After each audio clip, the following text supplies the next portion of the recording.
इतना बराबर याद रहता है कि लाइट नहीं जला।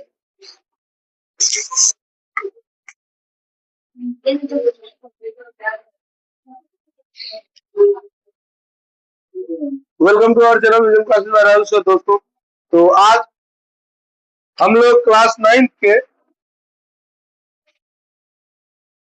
जो चैप्टर 2 है उसका हम लोग पार्ट 2 देखेंगे।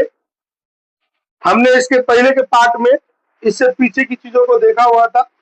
इस पार्ट में हम लोग आगे के जो भी चीजें हैं उनको देखेंगे। चलिए, क्लास शुरुआत करने से पहले, आज मंगलवार है नहीं, क्लास शुरुआत करने से पहले बजरंगबली को प्रणाम करिए, इनका आशीर्वाद लीजिए, साथ ही साथ इनके जीवन से कुछ न कुछ जरूर सीखिए। याद है जब आप लोग देखे होइएगा रामायण, तो एक बार बजरंगबली जो थे वो समुद्र तट पर गए हुए थे और ये सोच रहे थे कि समुद्र तट को पार करके लंका जाना कैसे है। नहीं, सब इसी विचार कर, इसी एकदम समझिए ना, इसी सोच में डूबा हुआ बैठा था। नहीं, ये भी अपना साइड में जाके कहीं बैठे हुए थे और इनको अपना शक्ति के बारे में पता ही नहीं था कि केवल हम लंका तो छोड़ो पूरे दुनिया घूम के जा सकते। इसी तरह से आप लोगों में है, तेरा लोग को पता नहीं है, यादें नहीं है, तो लोग भूल चुका है कि तेरा लोग का दिमाग क्या सब कर सकता है। जिस तरह से हनुमान जी को याद नहीं था कि हम क्या कर सकते हैं, ठीक उसी तरह से आप लोग को भी याद नहीं कि आप क्या कर सकते। तो इनके जीवन से सीखिए। हम वो जामवंत है जो आपको याद दिला रहे हैं बारंबार कि आप क्या कर सकते, लेकिन फिर भी आप लोग सोए हैं। इनको तो जामवंत जी याद दिलाए तुरंत जग गए, तू लोग कब देगा पता नहीं। खैर चलिए, तो आज का जो मोटिवेशनल क्वेट्स है वो क्या कहती है, इंसान सफल तब होता है जब वो दुनिया के बारे में सोचना छोड़ करके खुद के बारे में अर्थात खुद को बदलना शुरू करता है। ठीक है, तो जिस दिन से आप अपने आप को बदलने पे काम करना शुरू कर दीजिएगा, हम लिख के देते हैं सफलता के रेस में आप सबसे पहले नंबर पे आएंगे। आइए, हमारा जो आज का क्लास है शुरुआत करते हैं। क्लास में सबसे पहला टॉपिक कहलाता है वेग। हमने इससे पहले के वीडियो में भी आपको वेग के बारे में, इससे पीछे की क्लास में भी आपको वेग के बारे में समझाया हुआ था। आइए हम इस वीडियो में भी, या कह सकते हैं कि इस क्लास में आप लोग को भी थोड़ा सा वेग का रिवीजन हम करवाते हुए चलते हैं। वेग किसको कहते हैं बाबू? तो चाल से वेग बनते हैं। किसे बनते हैं बाबू? चाल से। मतलब ये समझिए, चाल और वेग एक दूसरे से थोड़ा सा मिलता जुलता चीज है। जैसे उदाहरण के तौर पर चाल के बारे में हमने याद किया हुआ था, इकाई समय में किसी वस्तु के द्वारा तय की गई दूरी क्या कहलाती है? चाल कहलाती है। हमने क्या कहा था बाबू? इकाई समय में किसी वस्तु के द्वारा तय की गई दूरी ही चाल कहलाती है। तो बाबू यहाँ दूरी के जगह पे विस्थापन डाल देने से वेग बन जाएगा। अर्थात कहने का मतलब, यदि आपसे पूछ दिया जाए कि वेग से आप क्या समझते हैं, तो इकाई समय में किसी वस्तु के द्वारा तय किया गया विस्थापन क्या कहलाता है? वेग कहलाता है। क्या कहलाता है बाबू? वेग कहलाता है। याद रहेगा ये चीज। क्या कहेंगे? इकाई समय में किसी वस्तु द्वारा तय किया गया विस्थापन क्या कहलाता है? वेग कहलाता है। बाबू वेग को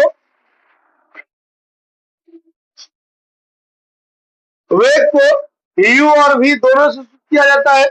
अंतिम वेग को भी से और प्रारंभिक वेग को यू से सूचित किया जाता है, लेकिन प्रायः वेग को हम लोग भी से लिखते हैं। क्या है? तो वेग का अंग्रेजी वेलोसिटी होती है। वो क्या होती है? वेलोसिटी, VELOCITY, जिसके कारण ही हम इसको वेग को भी से लिखते हैं। आइए बाबू, वेग का जो है मतलब फॉर्मूला होता है v बराबर s/t। क्यों s/t होता है? तो हमने आपको क्या बताया हुआ था बाबू? हमने आपको क्या बताया? इकाई समय में, तो समय के लिए हम क्या लिखते हैं? t। किसी वस्तु के द्वारा तय किया गया विस्थापन, विस्थापन को क्या लिखते हैं? s। तो इसीलिए उसको s/t लिखा जाता है। ठीक है, अब आइए बाबू ध्यान से, इसका SI मात्रक क्या होगा? SI मात्रक भी यहीं से बनता है। विस्थापन या दूरी को मीटर से लिखते हैं। किससे लिखते हैं बाबू? मीटर से। अब वक्ता को प्रति लिखा जाता है और समय को अर्थात t को s से लिखा जाता है, सेकंड से सूचित किया जाता है। तो इसीलिए वेग का SI मात्रक क्या होगा? मीटर पर सेकंड होगा। क्या होगा बाबू? मीटर पर सेकंड होगा। क्लियर है बात? आइए यहाँ ध्यान से देखिए, लिखा हुआ है वेग का SI मात्रक मीटर पर सेकंड होता है और CGS मात्रक सेंटीमीटर पर सेकंड होता है। आप लोग को बताए थे CGS मात्रक के बारे में। CGS प्रणाली याद आया? सेंटीमीटर ग्राम सेकंड प्रणाली, जिसमें लंबाई को सेंटीमीटर से, द्रव्यमान को ग्राम से और समय को सेकंड से मापी जाती है। वही यहाँ सेंटीमीटर प्रति सेकंड होता है। इसके अतिरिक्त भी इसका एक प्रचलित मात्रक होता है जिसको हम लोग किलोमीटर प्रति घंटा कहते हैं। जैसे एग्जाम्पल के तौर पर किसी गाड़ी का चाल या वेग जो है वो 80 किलोमीटर प्रति घंटा हो सकता है, ठीक है, या 50 किलोमीटर प्रति घंटा लिखा जाता है। क्लियर है बात? क्लियर है ना टॉपिक रे? आगे चलेंगे। दिशा बदलने से वस्तु का वेग बदल जाता है। किसी भी वस्तु का वेग धनात्मक, ऋणात्मक या शून्य तीनों हो सकता है, ठीक है। अब आइए वेग की बात करेंगे। ये कैसी राशि है तो याद करिए चाल के बारे में। चाल क्या आप बोलते हैं? इकाई समय में किसी वस्तु के द्वारा तय की गई दूरी ही चाल कहलाती है। दूरी अदिश राशि है तो इसीलिए चाल भी क्या है? अदिश राशि। वही हम विस्थापन के बारे में क्या आपको समझाए हुए थे? किसी वस्तु की प्रारंभिक स्थिति एवं अंतिम स्थिति के बीच के न्यूनतम दूरी को उसका क्या कहते हैं? विस्थापन कहते हैं। और विस्थापन चूंकि दिशा निर्धारित करके दिशा के अकॉर्डिंग चलती है इसीलिए वो सदिश राशि है। और जब विस्थापन सदिश राशि है तो उससे संबंधित वेग क्या होगा? सदिश राशि होगी। क्यों? क्योंकि वेग भी किसके अनुसार चलती है? वो दिशा के अनुकूल चलती है। अब आइए वेग भी चार प्रकार के होते हैं। जैसे चाल चार प्रकार के वैसे वेग भी चार प्रकार के। सबसे पहला जो वेग होता है एक समान वेग। अब एक समान वेग किसको कहते हो? यदि कोई वस्तु समान समय अंतराल में समान विस्थापन तय करती है तो उसी को हम लोग क्या कहते हैं? तो उसी को हम लोग एक समान वेग कहते हैं। क्या कहते हो बाबू? एक समान वेग। अब आइए असमान वेग किसको कहेंगे? तो जब कोई वस्तु समान समय अंतराल में असमान विस्थापन तय करता है। जैसे एग्जाम्पल के तौर पर मान लीजिए 1 घंटा में 10 किलोमीटर का विस्थापन तय किया और वही अगले 1 घंटे में मान लो अगले एक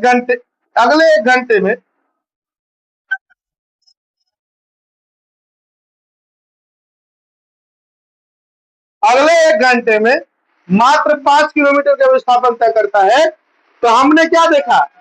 समय अंतराल सेम था 1 घंटा, लेकिन हम विस्थापन में क्या देख रहे हैं कि दोनों में चेंजिंग हो गया है। तो जब हम देखेंगे समान समय अंतराल हो लेकिन विस्थापन तय किया गया, विस्थापन भिन्न हो, तो उसी को हम लोग या वो वस्तु ही क्या कहलाएगी? असमान वेग में कहलाएगी। क्या कहलाएगी बाबू? असमान वेग में। अब आइए अगला तात्क्षणिक वेग। तो वही किसी खास समय में खास बिंदु पर किसी वस्तु के द्वारा तय किया गया वेग ही क्या कहलाता है? तात्क्षणिक वेग कहलाता है, ठीक है। आगे आइएगा औसत वेग किसको कहते हैं? तो अलग अलग समय अंतरालों में किसी वस्तु के द्वारा तय किया गया कुल विस्थापन तथा उस विस्थापन को तय करने में लगे कुल समय के अनुपात को क्या कहेंगे हम लोग? औसत वेग कहेंगे। मतलब ध्यान से समझिए बाबू, अगर औसत वेग की बात करेंगे तो औसत वेग बराबर एक फॉर्मूला बन जाता है। औसत वेग बराबर तय किया गया कुल विस्थापन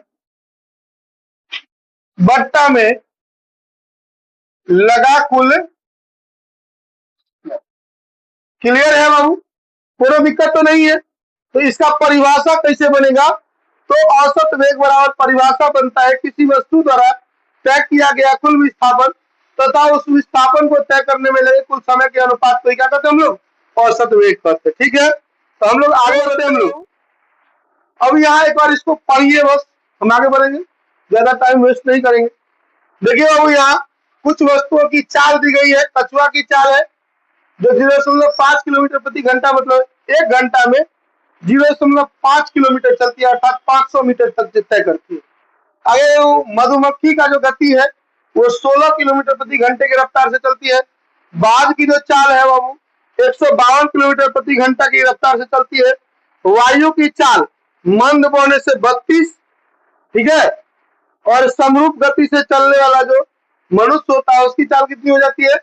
6 किलोमीटर प्रति घंटा। चीते की चाल होती है वो 96 किलोमीटर प्रति घंटा। एक अलग प्रकार की रेलगाड़ी की चाल 225 किलोमीटर प्रति घंटा। वायु की चाल जब तूफान में चले, मतलब खूब ज्यादा प्रचंड रूप में चले, तो कितना हो जाता है? 320 किलोमीटर प्रति घंटा।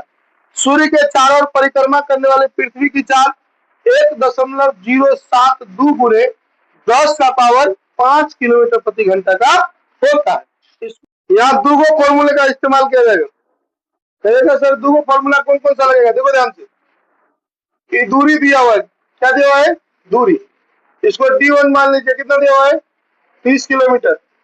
और वो देखिए D2 दिया हुआ है कितना, अरे डी तो सेम ही है ना, D1 लीजिए कि D2 लीजिए, एक ही बात। 30 किलोमीटर दोनों पर है, तो दोनों 30 किलोमीटर है, तो डी वाला कितना दिया हुआ है 30 किलोमीटर। अब देखिए बाबू चाल बदल रहा है, तो चाल को हम लोग ऐसे लिखते हैं, पहला चाल है 40 किलोमीटर प्रति घंटा, और दूसरा चाल है कितना 20 किलोमीटर प्रति घंटा। अब आपको कह रहा है इसका औसत चाल निकालिए, क्या निकालिए औसत चाल, मतलब एवरेज स्पीड निकालना है। अब एवरेज स्पीड में क्या होता है, तय की गई कुल दूरी बट्टा लगा कुल समय, इसमें दूरी दिया हुआ है लेकिन समय नहीं दिया हुआ, समय दिया हुआ है नहीं, तो समय निकालने के लिए वो फॉर्मूले का इस्तेमाल करेंगे हम लोग, चाल बराबर दूरी बट्टा समय होता है ना, चाल बराबर दूरी बट्टा होता है कि नहीं होता है? तो समय बराबर था T1 बराबर क्या होगा दूरी बट्टा चाल, दूरी कितना है 30 किलोमीटर है, तो किलोमीटर बट्टा में की है 40 किलोमीटर प्रति घंटा, यही है ना, इसे ही कट गया, इसे ही कट गया, मतलब 3/4 आवर हो गया, कितना हो गया, मतलब पहला T1 निकल गया आपका कितना 3/4 आवर, लेकिन T1 बराबर 3/4 आवर। फिर चलिए इसी तरह से T2 निकालिए, तो T2 बराबर क्या हो जाएगा दूरी बट्टा चाल ना, हाँ दूरी है 30, यह 20 किलोमीटर पर आवर, 3 काट दीजिए, इससे ही काटिए, 3/2 आवर हो गए, मतलब T2 निकल गया वो कितना 3/2 आवर, इससे निकाल लीजिएगा, ठीक है। अब तो निकल जाएगा ना, अब निकलेगा कि नहीं निकलेगा, औसत चाल क्या होता है, तय की गई कुल दूरी, कितना दूरी तय किया गया है 30 किलोमीटर दोनों बात, अब बट्टा में लगा कुल समय, तो उसको इस दोनों समय को जोड़ दीजिएगा, और जो हो जाएगा उसका बट्टा करके जो निकालना है निकल जाइए, अब बनेगा ना जी। हाँ, अब आज जाके सब कमेंट में बताइएगा कितना हुआ है, कमेंट कर दीजिएगा, नाम लिख के कमेंट करिएगा कि हाँ हम लिखे हैं इतना आंसर हमको आया है, ठीक। आज जिसका नहीं आया बाबू समझ लीजिए, आगे आइए, आगे देखते हम लोग त्वरण, यहाँ से वैसे पीछे भी इंपॉर्टेंट था, यहाँ से एकाध को गति का समीकरण सिद्ध होगा, इसीलिए इन सब चीजों को थोड़ा सा याद रखिए, ठीक है। अब आइए ध्यान से हम लोग त्वरण को देखते हैं, त्वरण किसको कहते हैं, अरे बाबू इधर, किसी वस्तु के वेग में परिवर्तन की दर को त्वरण कहते हैं। वेग में परिवर्तन की दर मतलब क्या होता है, वेग में परिवर्तन की दर मतलब अंतिम वेग माइनस प्रारंभिक वेग, मतलब क्या वेग में परिवर्तन की दर हो गया। अब आइए यहाँ लिखा हुआ है अर्थात त्वरण बराबर, यहाँ लिख दीजिएगा त्वरण बराबर वेग में परिवर्तन, वेग में परिवर्तन बट्टा में समय, ठीक है। अब यहाँ देखिए वेग में परिवर्तन मतलब क्या हो गया अंतिम वेग माइनस प्रारंभिक वेग, यहाँ भागा समय दिया हुआ है, मतलब सोचिए बट्टा में, भाग मतलब क्या होता है बट्टा, तो बट्टा में समय है, अर्थात कहने का मतलब हो गया त्वरण बराबर क्या लिखना है अंतिम वेग माइनस प्रारंभिक वेग बट्टा में समय। इसी को सॉरी, इसी को अगर हम लोग शॉर्ट टर्म में लिखेंगे तो A is equal to V minus u by t होता है, जो कि यहाँ लिख दिया गया है A बराबर V minus u by t, ठीक है। अब आइए ध्यान से, इसे प्राय A से सूचित किया जाता है, अच्छा A से ही क्यों लिखा जाता है, तो वो त्वरण का अंग्रेजी होता है एसेलरेशन, क्या होता है एसेलरेशन, एक्सेलरेशन ए से शुरू होता है, इसीलिए इसको ए से लिखा जाता है। स्टार्ट है ना। चलिए आगे। यह एक कैसी राशि होती है बाबू? सदिश राशि। क्यों सदिश राशि? क्योंकि वेग की बात की जा रही है और वेग कैसी राशि है? सदिश राशि, इसीलिए यह भी क्या है? सदिश राशि। इसका ऐसा मात्रा की बात करें बाबू तो मीटर प्रति सेकेंड स्क्वायर होता है। क्या होता है बाबू? मीटर पर सेकेंड स्क्वायर। अब आइए आगे आइए। मंदन, वो टॉपिक आता है मंदन। ऋणात्मक त्वरण को ही मंदन कहते हैं। मतलब ये समझिए कि माइनस ए ही को ही क्या कहते हैं? मंदन कर देते। क्या कर देते बाबू? मंदन। अरे मंदन मतलब क्या हो जाता है? उल्टे दिशा में तय की गई दूरी या वेग में परिवर्तन। आगे आए। त्वरण जो है वो दो प्रकार के होते हैं, ठीक है। पहला होता है एक समान त्वरण। यदि किसी वस्तु के वेग में समान समय अंतराल में समान रूप से कोई किसी का वेग घटता है और बढ़ता है, घटता है और बढ़ता है, तो उस वस्तु का त्वरण क्या कहलाती है? एक समान त्वरण कहलाती है। जैसे स्वतंत्र रूप से गिरती हुई वस्तु का त्वरण, कोई वस्तु ऊपर से गिर रही है, उसके त्वरण की यदि बात करेंगे तो एक समान त्वरण में कहलाती है। क्यों एक समान त्वरण में कहलाती है बाबू? क्योंकि उसके वेग में परिवर्तन की दर जो है वो समान समय अंतराल में समान होती है, ठीक है। अब आगे आइए असमान त्वरण को समझते हैं हम। तो किसी वस्तु के वेग में परिवर्तन समान समय अंतराल में समान नहीं होकर के असमान हो जाती है, तो उसी को हम लोग असमान त्वरण कहते हैं। जैसे उदाहरण की बात करिए, एक कार सीधी सड़क पर चलते हुए समान समय अंतराल में असमान दूरी असमान दर से अपने चाल को परिवर्तित करता है, तो कार का जो त्वरण है वो कौन सा त्वरण कहलाएगा? असमान त्वरण कहलाएगा। अब आइए क्वेश्चन दिया हुआ है, किसी मोटरसाइकिल का वेग 10:32 में 60 किलोमीटर है, फिर 10:35 में कितना हो जा रहा है?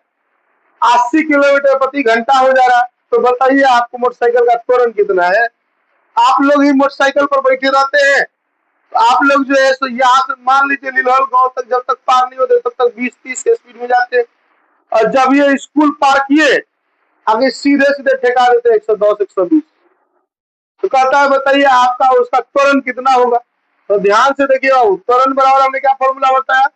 ए बराबर v minus u by t. क्या बोला हो? ए बराबर v minus u by t. अब देखिए v क्या है? मतलब अंतिम वेग कितना है? 80। ठीक, यू क्या है बाबू? तो प्रारंभिक वेग को कितना है? 60 बट्टा में। अब देखिए ध्यान से, ये 32 है, ये 35 है, दोनों में कितना का अंतर है? 3 मिनट का। तो बाबू मिनट में यहाँ नहीं देना है, किलोमीटर होगा तो घंटा में देना है। किसमें देना है? घंटा में। तो 1 मिनट बराबर कितना? सॉरी, 1 घंटा बराबर कितना? 60 मिनट। तो जब घंटा में रहेगा तो गुना करेंगे, अब मिनट में रहेगा, घंटा बनाना है तो भाग दे देंगे। अब भाग देंगे तो कितना? 1/20 हो जाएगा। ऐसे हम निकालेंगे, जो आंसर होगा वही लिख दे, जो कि यहाँ बना दिया गया है। कितना है वो? तो 400 किलोमीटर प्रति घंटा स्क्वायर बन जाएगा।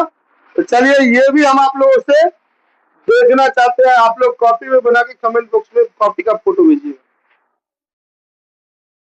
आगे बढ़े।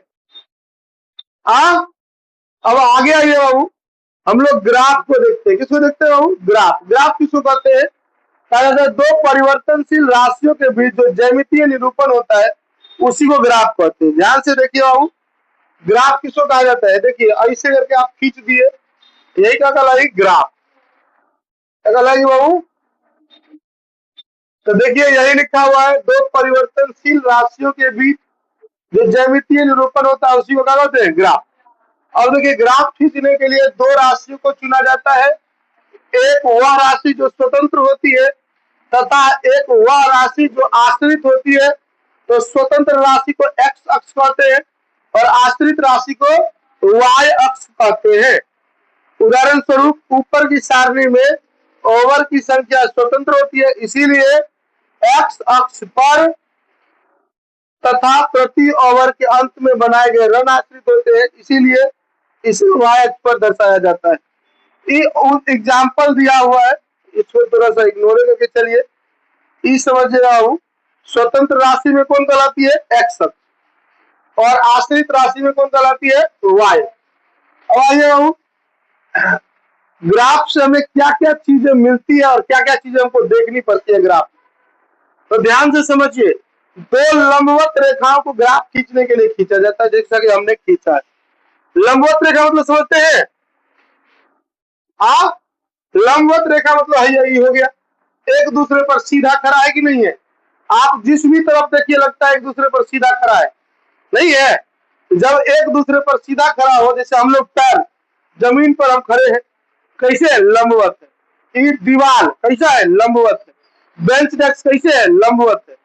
तो कहता है कि दो राशियां जो होती है वो लंबवत खड़ी होती है या खींची जाती है। वे दोनों राशियां परस्पर जिस बिंदु पर काटती है उसको मूल बिंदु कहते हैं। क्या कहते हैं बाबू? मूल बिंदु। उन दो रेखाओं में एक क्षैतिज होती है जिसको हम लोग एक्स अक्ष कहते हैं, और दूसरा उदर्ग रेखा या ऊर्ध्वाधर रेखा होती है जिसको हम लोग क्या वाय अक्ष कहते हैं। क्या कहते हैं बाबू? वाय अक्ष। याद रखिएगा बाबू, इसमें पैमाने का चुनाव किया जाता है। वह पेपर जिस पर ग्राफ खींचा जाता है उसका आकार सीमित होता है बाबू, इसीलिए एक ऐसा पैमाना चुना जाता है जिससे दिए गए राशि का मान आसानी से ग्राफ पेपर पर समंजित किया जा सकता है। अब पैमाना कहने का मतलब क्या होता है? तो आप लोग देखिए, ये फीट उठ लेते हैं ना, या कुछ दूसरा ऐसा उपकरण लेते हैं जिससे हम लोग खींचते हैं। अच्छा, उसमें पैमाना मतलब क्या होता है? पैमाना मतलब किसी चीज का एक मात्रा ली जाती है। जैसे मान लीजिए उम्र की मात्रा लिए, कोई 2 वर्ष, कोई 4 वर्ष, 6 वर्ष, 8 वर्ष, 10 वर्ष, ऐसे मतलब दो के अंतर के हिसाब से हमने लिया है ना, तो वही पैमाना होता है। ठीक है, आगे देखिए बाबू, इसमें बिंदुओं का अंकन भी जरूरी होता है। दो राशियों के क्रमित युग्म को एक बिंदु के द्वारा दर्शाया जाता है। उदाहरण के स्वरूप, उदाहरण अभी छोड़ो ना, बिंदुओं का मिलान।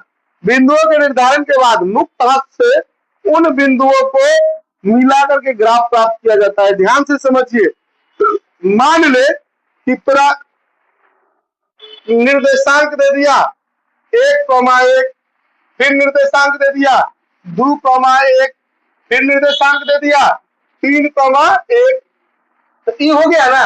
अब इसको स्वतंत्र मुक्त रूप से हम इसे मिलाएंगे, अब मिल गया तो समझिए यही हमारा ग्राफ हमको मिल गया। ठीक है, तो ग्राफ यही चीज करता है, आपको लास्ट में जो इसका क्या चीज, बिंदुओं का मिलान करना भी जरूरी होता है। बिंदुओं के निर्धारण के बाद मुक्त हस्त से उन बिंदुओं का मिलान भी किया जाता है। आगे ये बाबू, दूरी समय ग्राफ किसको कहते हैं बाबू?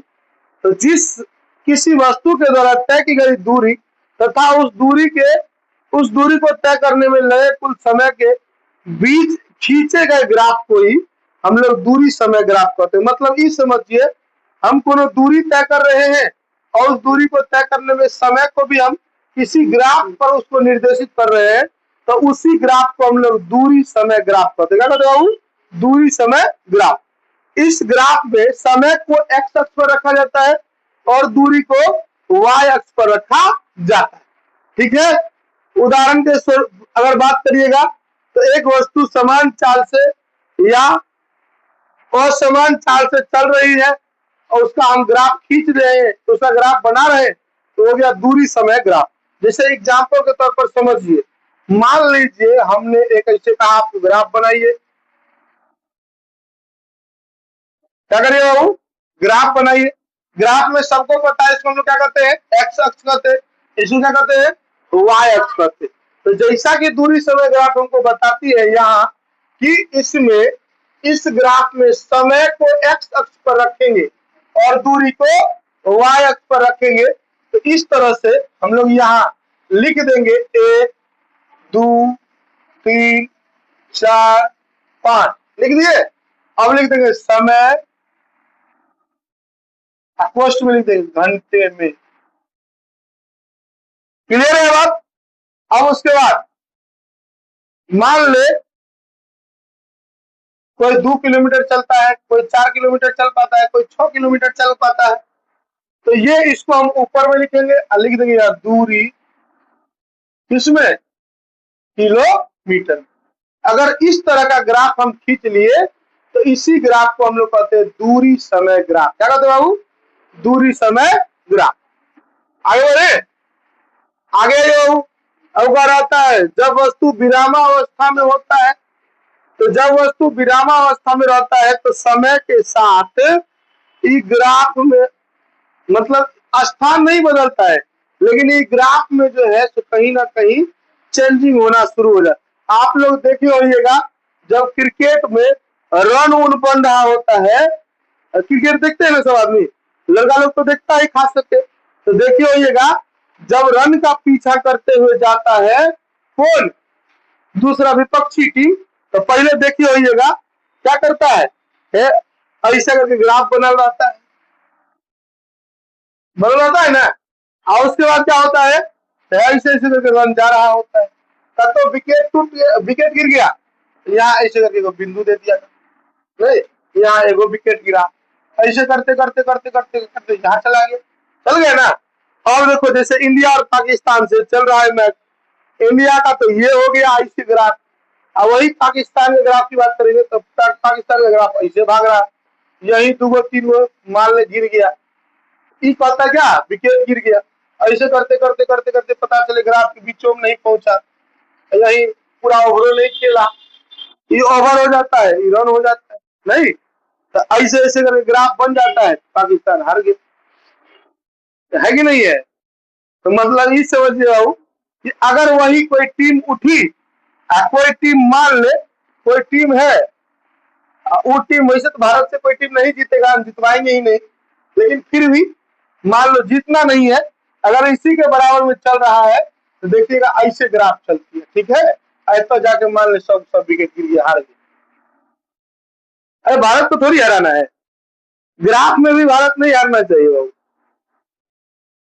ग्राफ हो कि कुछ हो, चित्र में नहीं हारना चाहिए, तो ग्राफ तो बहुत बड़ी बात। हमारे भारत में ऐसे ऐसे शासक हुए जिन शासकों ने, अब कल्पना करिए आप लोग कहानी पढ़े होंगे, ये वो राजा था जिस राजा ने एक प्रतिज्ञा ली हुई थी कि जब तक हम, वो छोटा सा राज्य था, उस राज्य को हम लोग जब तक नहीं जीतेंगे तब तक हम अन्न जल त्याग कर देंगे। सुनेंगे नहीं सुने, राजा का नाम क्या था?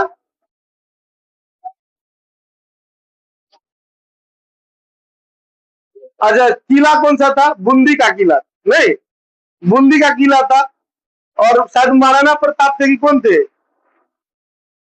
कोई थे नहीं, जो बोले हुए थे कि जब तक हम उसको नहीं जीतेंगे तब तक हम खाना पीना नहीं खाए। अब खाना पीना नहीं खाता तो पर फिर तो दिक्कत है, नहीं तो इसीलिए मंत्रियों ने क्या किया, तरकीब निकाली, और तरकीब निकाल करके जैसे हूबहू बूंदी का किला था वैसे ही कलाकारों से बूंदी का किला बनवाया।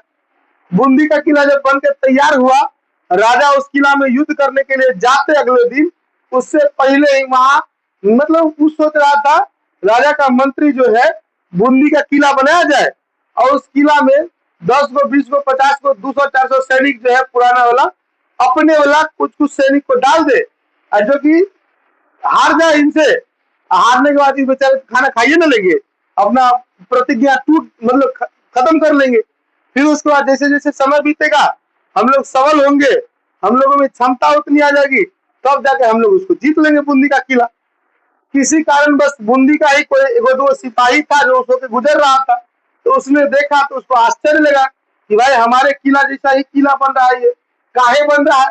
तो जब जाकर के इसके बारे में पूरा पूरी छानबीन किया तो उन सिपाहियों को इस बारे में पता चला कि यहाँ जो है तो हमारे शासक को, हमारे शासक ने जो प्रतिज्ञा ली है उस प्रतिज्ञा को समाप्त करने के लिए हमारे महामंत्रियों ने इस चीज के लिए तरकीब यही लगाई है कि हम नकली किला को जीत लेंगे और उसके बाद हम अपनी प्रतिज्ञा को, हम अपने शासक अर्थात राजा की प्रतिज्ञा को खत्म करवा देंगे। नहीं, अब वो जो बूंदी का पूरा पूरी सिपाही था वो जाकर के अपने दोस्तों को साथ लिया, और साथ लेने के बाद मात्र 50-100 की सेना आई, और 50-100 की सेना ही इतनी मतलब ही समझिए कि वीरता से लड़ा हुआ था कि उसको फील हो गया राजा को कि नकली किला ना हो सकता है, असली का किला है। समझेंगे नहीं समझे? खैर, कहा मुट्ठी भर सेना और कहा एकदम सेना का बड़ा जन सैलाब, वहां मुट्ठी भर सेना हार गई हारने के बाद राजा प्रतिज्ञा तोड़ा, उसके आगे की कहानी नहीं हम देखते हैं, तो हम नहीं बता सकते। खैर चलिए, किताब में उससे आगे नहीं है, हम किताब पढ़े हुए थे इसीलिए हम आपको बता दिए। तो बताइए बाबू, किताब में हमने ऐसी ऐसी वीर गाथाएं सुनी है जहां हमारे देश में ऐसे ऐसे शासक हुए या ऐसे ऐसे मतलब समझ सकते जावा सिपाही हुए जिन्होंने अपने ही देश के शासक को जीतने नहीं दिया, छोटे से किले को आसानी से नहीं जीतने दिया, तो हम कैसे ग्राफ में जिता दे? नहीं, हमारा भारत देश महान था, महान है और महान है कि नहीं है? आज देखिए बाबू, एक बात जान लीजिए, आजकल स्पोर्ट्स में भारत की जितनी अभी चल रही है ना, उतना किसी दूसरे का नहीं चल रहा है बाबू। क्रिकेट को छोड़ के, क्रिकेट में तो राजनीति चलने लगी है। क्रिकेट में पता नहीं सेलेक्टर कौन चीज पी खा के जाता है, समझ में नहीं आता है, केकरो चुन लेता है, एहन एहन कुछ चुन रहा। अब बताइए, सबसे पहला नंबर बात, किसी को, हम लोग को सबसे बड़ा दिक्कत, हम क्रिकेट देखना बंद कर दिए, नहीं देखते हैं हम। वनडे अभी 3 वनडे हुआ है ना, हम एक भी वनडे नहीं देखते। हम ऐसे व्यक्ति है जो क्रिकेट होता था तो कोचिंग क्लास को जो हटा जाने दे, पहले क्रिकेट देखेंगे। क्रिकेट के बहुत प्रिय हम थे, लेकिन उसके बावजूद जब से अनीश रोहित शर्मा कप्तानी से हटा दिया गया, तब से मैच से इंटरेस्ट खत्म हो गया। नहीं, अभी रोहित शर्मा को सिलेक्टर्स के द्वारा ऐसा कहा जा रहा था कि रोहित शर्मा को क्या किया जाएगा, टीम से भी बाहर निकाल दिया जाएगा। लेकिन वही देखिए, इंग्लैंड दौरे पे अभी चल रहा था टीम इंडिया, उसमें लॉर्ड्स में सुने 138 रन मार दिया, 140 रन मारा है शायद, पता नहीं अब क्या था नहीं था, हारा जीता इस बारे में जानकारी भी ज्यादा नहीं है, लेकिन सुने हार गया तो हार गया, लेकिन मारा तो बहुत बढ़िया। लॉर्ड्स के मतलब बाबू जान लीजिए, लॉर्ड्स छोटा मोटा मैदान नहीं है, वहां छक्का चौका मारना इतना आसान नहीं होता है, लेकिन वहां जाकर के बढ़िया से तोड़ दिया हुआ था। कहीं ना कहीं समझ में नहीं आ रहा, देखिए कहीं ना कहीं सेलेक्टर्स की गलतियां हैं, बहुत ज्यादा गलतियां सिलेक्टर्स कर रहे हैं, जिसकी वजह से टीम इंडिया अभी पीछे जा रही है। नहीं तो हमको नहीं लगता है कोई भी ऐसा टीम है जो टीम इंडिया को पीछे कर सकती है। टीम इंडिया में बहुत टैलेंट की कमी नहीं है, ये सब आदमी जानते हैं। अच्छा, आइए एगो और न्यूज आप लोग को सुनाते हैं। एक न्यूज है जो अभी कुछ दिनों से चल रहा है, सोशल मीडिया पर बहुत ज्यादा ट्रेंडिंग कर रही है, फुटबॉल को लेकर के। फुटबॉल में लगभग में 14-15 साल का लड़का है, 14-15 साल का लड़का सब जो है सो अलग अलग देश में जाकर के फुटबॉल जीत के आ रहा है। अब बताइए, जो कि फुटबॉल में हमारे यहाँ ज्यादा, किसी से पूछ लो ना, अगर चलो तुम ही लोग से हम पूछते हैं, इसमें से कौन ऐसा है जो सुनील खत्री सर को जानते हो? सुनील खत्री को जानते हो आप लोग? अरे तुम लोग का छोड़ो, हम पर्सनली अपना खुद का करते, फुटबॉल में हम एक ही आदमी का नाम जानते, तो सुनील खत्री। इंडिया का टीम, इंडिया टीम का कैप्टन है। नहीं तो किसको, रोनाल्डो को सब जानता होगा, लियोनेल मेसी को सब जानता होगा, नहीं एगो और नेमार है कुछ करके, उसको सब जानता होगा। मतलब ये समझिए कि ये सब अलग अलग देश के, लेकिन उनके बारे में सब जानता है। हमारे देश के सुनील खत्री सर है, उनको कोई नहीं जानता। तो हम लोग केवल स्पोर्ट्स की बात करेंगे, तो अब हम लोग स्पोर्ट्स में केवल किसको, किस स्पोर्ट को देखते हैं? केवल और केवल क्रिकेट को। क्रिकेट के अलावा किसी दूसरे स्पोर्ट्स को हम लोग देखो नहीं करते, यही गलती है। स्पोर्ट्स में यदि अगर मौका मिले तो सबको मिलना चाहिए, अगर सपोर्ट होना चाहिए तो सबको होना चाहिए। आज देखिए, महिला क्रिकेट टीम को सपोर्ट किया गया बीसीसीआई के द्वारा बढ़िया से, तो आज देखिए महिला क्रिकेट टीम बहुत आगे जा रही है। महिला क्रिकेट टीम हमको लगता है मेल और वोमेन दोनों के दोनों इक्वल अभी चल रहे हैं, दोनों के दोनों एकदम आग बने हुए, कोई दूसरा टीम इंडिया के सामने में टिक नहीं पा रहा है। लेकिन खैर, अगर दूसरे स्पोर्ट्स में भी हमारे भारतवर्ष के लोग इस तरह से सपोर्ट करना शुरू कर दे, तो हमको नहीं लगता है कि कोई अदर स्पोर्ट में भी हमारा भारतवर्ष पीछे रहेगा। नहीं, एक व्यक्ति है जिनका नाम है रंजित बजाज। क्या नाम है? रंजित बजाज। बहुत नमन है इस व्यक्ति को। तेरा सर काहे करे नमन है इस व्यक्ति को। ये व्यक्ति फुटबॉल का कोच है, कोई टीम इंडिया का कोच नहीं है। ऐसा नहीं कि टीम इंडिया जो ओलंपिक में जाके खेलती है उसका कोच है, ऐसा नहीं है वो। ये एक टीम बनाई है, ठीक है। ये आज से नहीं बनाई है, बहुत समय पहले से बना के रखी हुई है। इसमें 14-15 साल के बच्चे हैं। अब कल्पना करिए 14-15 साल के बच्चे, और वो बच्चे यूरोप में जाकर के बढ़िया से फोड़ के आया हुआ है। बढ़िया से फोड़ के आने का मतलब क्या है कि 9-0, 10-0, 6-0 ऐसे जीत के आया। मतलब इस समझिए विपक्षी टीम को एक को गोल नहीं मारने दिया, आई 9-9, 10-10 गोल मार के आ गया। अब कल्पना करिए ऐसा ऐसा आग सब बैठा है हमारे भारतवर्ष में, लेकिन उसको सपोर्ट करने वाला कोई नहीं। ये जानते हैं रंजित बजाज सर, ये जो है सो अपने बच्चों को यूरोप ले जाने के लिए इनको अप्रोक्सीमेटली लगभग 1-2 करोड़ रुपया खर्चा हुआ। इनकी सपोर्ट मांगे हुए थे जाकर के अलग अलग जो मतलब हमारे इन्वेस्टर्स हैं उनको, उनसे। तो उन्होंने इनका सपोर्ट करना मतलब इनको सपोर्ट नहीं किया हुआ। तब इन्होंने गांव में सर डोनेशन मांगा, चंदा मांगा, साथ ही साथ अपनी बीवी अपनी पत्नियों के गहने बेच दिए, जमीनों को गिरवी रख दिया, घर के नाम पे लोन उठाया, और उसके बावजूद वो गए कहाँ, यूरोप में अपने बच्चों को लेकर के। अभी वे बच्चे जानते हो वो कप जीत के आए। तो कल्पना करिए कप, ओलंपिक में कप जीत के ले आना कोई छोटी मोटी बात नहीं, बहुत बड़ी बात। तो नमन है इस व्यक्ति को जिन्होंने अपने खुद के पैसे को खर्चा कर करके हमारे भारतवर्ष के नाम को ऊंचा किया हुआ था। अब कोई भी मीडिया इसके बारे में बात नहीं कर रही। कहने का मतलब है रोहित शर्मा अगर 260 रन 270 रन मार देना, मीडिया एकदम बढ़िया से उसको लाइमलाइट में लेकर चली जाती है, नहीं पूरे सोशल मीडिया वही छाया हुआ रहता है। लेकिन ये व्यक्ति इतना बढ़िया काम किया लेकिन कोई इनको नहीं जानता, कोई नहीं जानता। एक आध गो 2 आदमी 4 आदमी जान रहा है तो जान रहा है, लेकिन पूरा देश नहीं जान रहा है। खैर इनको जानना चाहिए, नहीं जान रही है हमारी दुर्भाग्य है। खैर चलिए हम लोग पॉइंट पे आते, ठीक है। आ गई हमारा इसके बाद का जो टॉपिक है वो